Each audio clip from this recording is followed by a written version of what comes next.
नमस्कार दोस्तों, मैं एल के Gautam advocate YouTube channel legal right and procedure में आपका स्वागत करता हूं।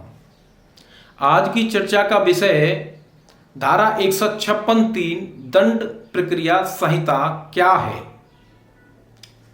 धारा 156(3) आम आदमी के मुंह से सुना जा सकता है। हर व्यक्ति इस धारा को जानता है और वो यह भी जानता है कि इस धारा का क्या प्रयोग होता है। इस धारा के माध्यम से कोई भी व्यक्ति रिपोर्ट दर्ज करा सकता है। ये आम आदमी की जानकारी में है। इसके संबंध में कुछ बातें हम आपके सामने रखना चाहते हैं। धारा 156(3) की उपधारा 3 ये प्रावधान करती है कि कोई मजिस्ट्रेट यानी संबंधित क्षेत्र से जिस क्षेत्र की घटना है उसका मजिस्ट्रेट विवेचना करने और रिपोर्ट दर्ज करने के आदेश किसी संबंधित थाना प्रभारी को दे सकता है। यह प्रावधान विवेचना के संबंध में करती है। अब प्रश्न उठता है कि 156(3) सीआरपीसी की कब आवश्यकता पड़ेगी।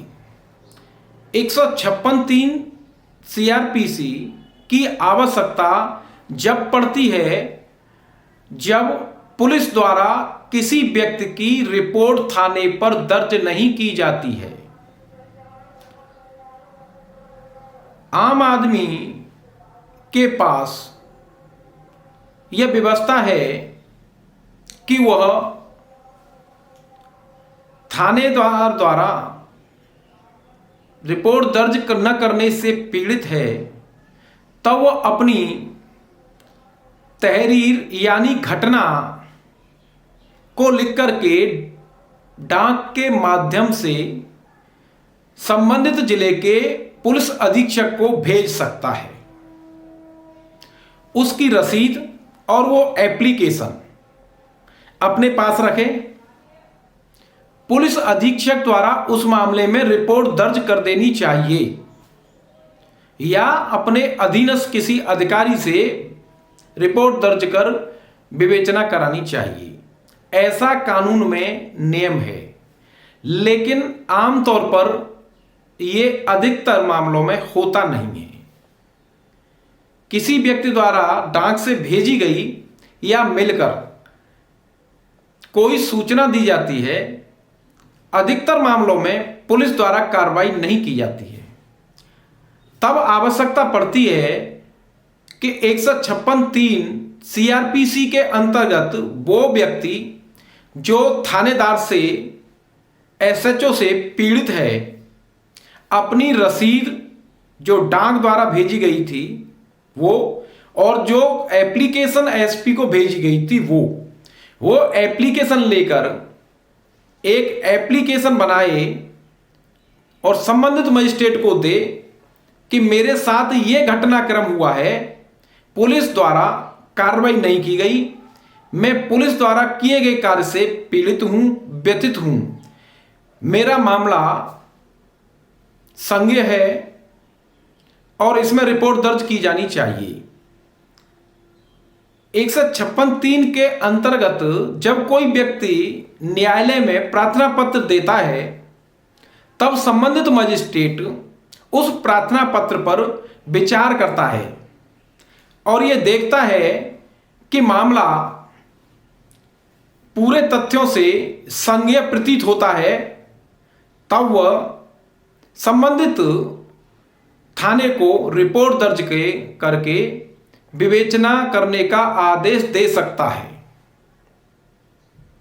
लेकिन कई बार ऐसा होता है कि मजिस्ट्रेट ऐसा आदेश नहीं देता है, यानी दो स्थिति होती हैं कि वो आपके प्रार्थना पत्र को खारिज कर देता है या उस प्रार्थना पत्र को कंप्लेंट परिवाद के रूप में दर्ज कर लेता है।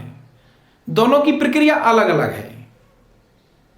रिपोर्ट दर्ज कर विवेचना के मामले में पुलिस को भेज दिया जाता है और पुलिस से कहा जाता है कि वो विवेचना करे। और परिवाद दर्ज जब कर लेता है तब उस पीड़ित और उसके गवाहों के बयान उस न्यायालय में होते हैं और उसके बाद वो फैसला करता है कि संज्ञान लिया जाए या न लिया जाए।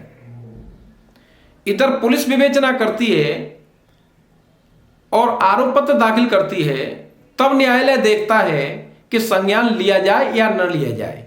यानी दो राय हैं जो मजिस्ट्रेट कोर्ट में ही आकर के मिलती हैं। इस तरीके से 156(3) का प्रार्थना पत्र प्रभावी है और यह कार्रवाई कोई भी व्यक्ति करा सकता है। अधिकतर मामलों में अधिकतर लोगों द्वारा न्यायालयों में 156(3) के प्रार्थना पत्र दाखिल किए जाते हैं। इसमें कुछ हाई कोर्ट्स के केस ला हैं, मैं आपके सामने रखना चाहता हूं।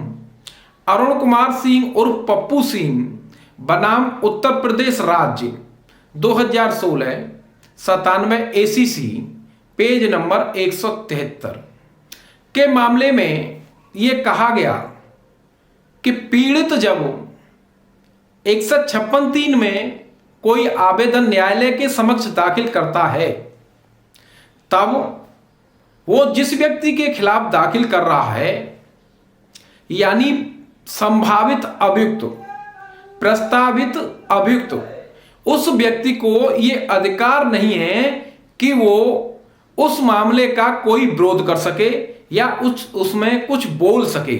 उसे केवल कुछ अधिकार है तो वो केवल ये देख सकता है क्या कार्रवाई हो रही है, लेकिन कुछ कर नहीं सकता।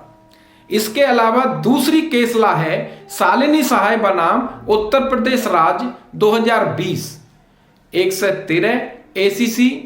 इस मामले में यह कहा गया कि संभावित अभियुक्त संज्ञान से पहले 156(3) के प्रार्थना पत्र किसी तरह संज्ञेय मामले की विवेचना की निर्देश दिए जाते हैं, तब वो उसे चैलेंज नहीं कर सकता है, क्योंकि रिपोर्ट दर्ज करने का आदेश एक अंतर्वर्ती आदेश है, एक प्रक्रिया है।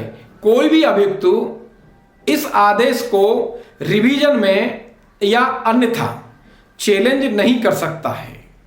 इसके अलावा जगन्नाथ वर्मा बनाम state of UP 2015 full bench decision है इलाहाबाद हाई कोर्ट का। इसमें यह निर्णय किया गया कि कोई भी व्यक्ति जिसको धारा 156(3) CRPC के अंतर्गत रिपोर्ट दर्ज करने का आदेश नहीं किया गया है, यानी विवेचना का आदेश थाने को नहीं दिया गया है, तब वो व्यक्ति उस मामले की कार्रवाई को रिवीजन कर सकता है। रिवीजन में उसको यह अधिकार है कि वो सारे तथ्यों को रिवीजन कोर्ट के सामने रखे और बताए कि उसके प्रार्थना पत्र को अस्वीकार कर दिया गया है। परंतु यहां प्रस्तावित या संभावित जो अभियुक्त है, उस अभियुक्त को पार्टी बनाया जाना रिवीजन में अति आवश्यक है और यहां अभियुक्त को सुनने का अधिकार है, बोलने का अधिकार है, कार्रवाई में अपोज करने का अधिकार है। उसकी सुनवाई के बिना रिवीजन कोर्ट कोई आदेश पारित नहीं कर सकता है। इस तरह अगर प्रार्थना पत्र आपका खारिज होता है तो दोनों पार्टियों को रिवीजन कोर्ट में सुना जाएगा। इस तरीके से 156(3) के संबंध में आपके सामने तथ्य रखे। अगर किसी तरह का कोई प्रश्न उठता है तो प्लीज कमेंट बॉक्स में आप अवश्य लिखें। मैं आपके प्रश्नों का उत्तर देने के लिए तत्पर हूं। धन्यवाद।